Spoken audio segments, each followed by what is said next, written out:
हरे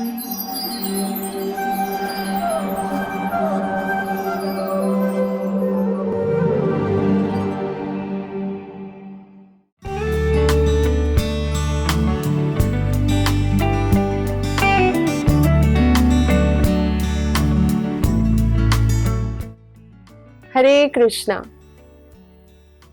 आज हम श्रीमद् भागवत गीता से कर्म, विकर्म और अकर्म के बारे में बात करेंगे। कर्म क्या है, विकर्म क्या है और अकर्म क्या है? कर्म का अर्थ है वैसा कार्य जिसे हम शास्त्रों के अनुसार करें। कर्म 3 प्रकार का हो सकता है: नित्य कर्म, इच्छित कर्म या काम्य कर्म और आपातकालीन कर्म।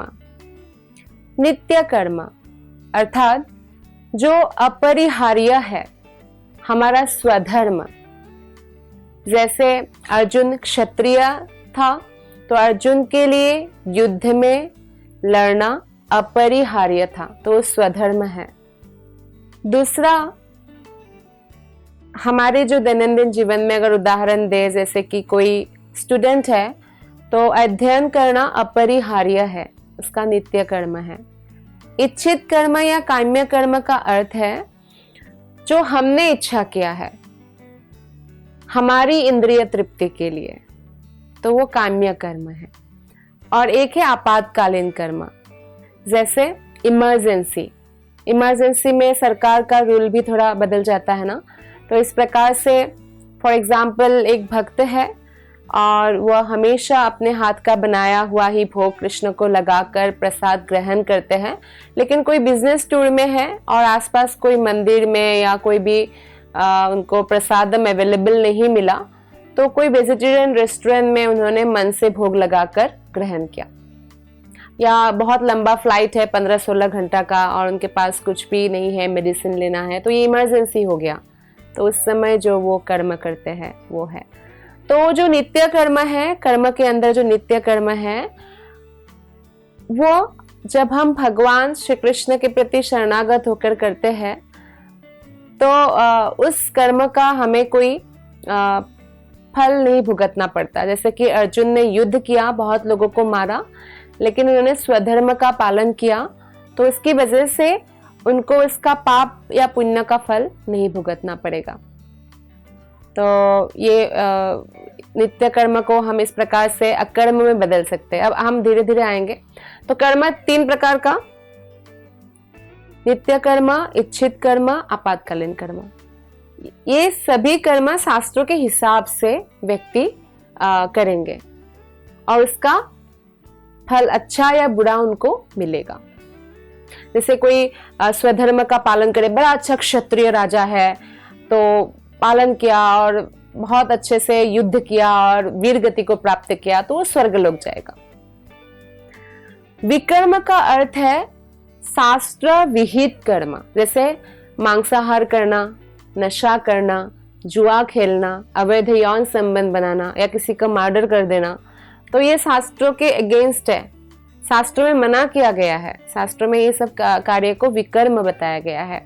और विकर्म का जो फल है वो 100% नरक जाना पड़ेगा, और नरक के बाद भी उनको पशु पक्षी आदि का योनि मिलेगा, मनुष्य शरीर नहीं मिलेगा। और अकर्म क्या है? अकर्म का 2 अर्थ होता है। एक तो अपना कर्म नहीं करना जो पापमय है, जो उनका कर्म है, नित्य कर्म है, स्वधर्म है, उसे नहीं करना मतलब पापमय है, तो विकर्म ही हो गया। और दूसरा अकर्म का अर्थ है कृष्ण की प्रसन्नता के लिए कर्म करना।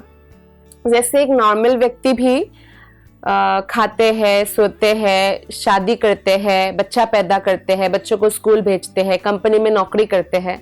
भक्त भी कंपनी में नौकरी कर रहे हैं, बच्चे पैदा किया, बच्चों को स्कूल भेजते हैं, सेम कर रहे हैं। ऐसा लग रहा है बाहर से कि दोनों व्यक्ति सेम लाइफ जी रहे हैं, लेकिन जो अभक्त है वो अपनी इंद्रिय तृप्ति के लिए करेगा, और जो भक्त है वो कृष्ण की इंद्रिय तृप्ति के लिए करेगा या कृष्ण के प्रति शरणागत होगा। एक अभक्त खाना पकाएगा तो अपने इंद्रिय तृप्ति के लिए पकाएगा, एक भक्त खाना पकाएगा तो कृष्ण को भोग लगाएगा, फिर प्रसाद खाएगा। तो ये डिफरेंस है।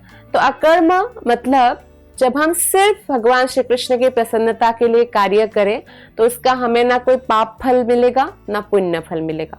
अब ये बहुत बड़ी बात हो सकती है कि ठीक है पाप नहीं मिलेगा लेकिन पुण्य भी नहीं मिलेगा, ये तो बहुत बुरी बात हो गई। ऐसा नहीं है। क्यों? क्योंकि अगर हमें पुण्य फल मिलेगा तो हमें स्वर्ग जाना पड़ेगा, और स्वर्ग भी तो इस भौतिक संसार में ही है। वहां पे भी तो जन्म मृत्यु जरा व्याधि का चक्र में हमें फंसे रहना पड़ेगा, और जब हमारा पुण्य खत्म हो जाएगा फिर से हमें किक मार के यहाँ पृथ्वी लोक में ही भेज दिया जाएगा, visa finish, out of the country, like that. तो यहाँ पे आना पड़ेगा, फिर से वही मनुष्य का स्ट्रगल वाला लाइफ। सो पुण्य कर्म करके स्वर्ग लोक जाना और फिर वापस आना, तो ये कोई बुद्धिमानी का काम नहीं है। और पाप कर्म करके फिर पाप कर्म को भुगतने के लिए, मतलब पाप पुण्य दोनों का फल भुगतने के लिए हमें यहाँ आना पड़ेगा। बस आप ये सोच सकते हैं कि पाप का भी जंजीर है पर लोहे का, पुण्य का जंजीर सोने का है, लेकिन बंधन तो है ना, जंजीर में तो बंधा हुआ है व्यक्ति।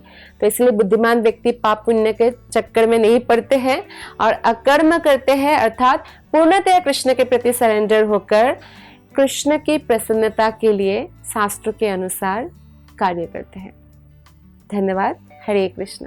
ऐसे ही और भक्तिमय कार्यक्रमों के लिए देखिए हरे कृष्णा टेलीविजन। इसे प्राप्त करने के लिए आप अपने केबल अथवा DTH ऑपरेटर से संपर्क करें तथा और अधिक जानकारी के लिए आज ही डायल करें 8767 845 845।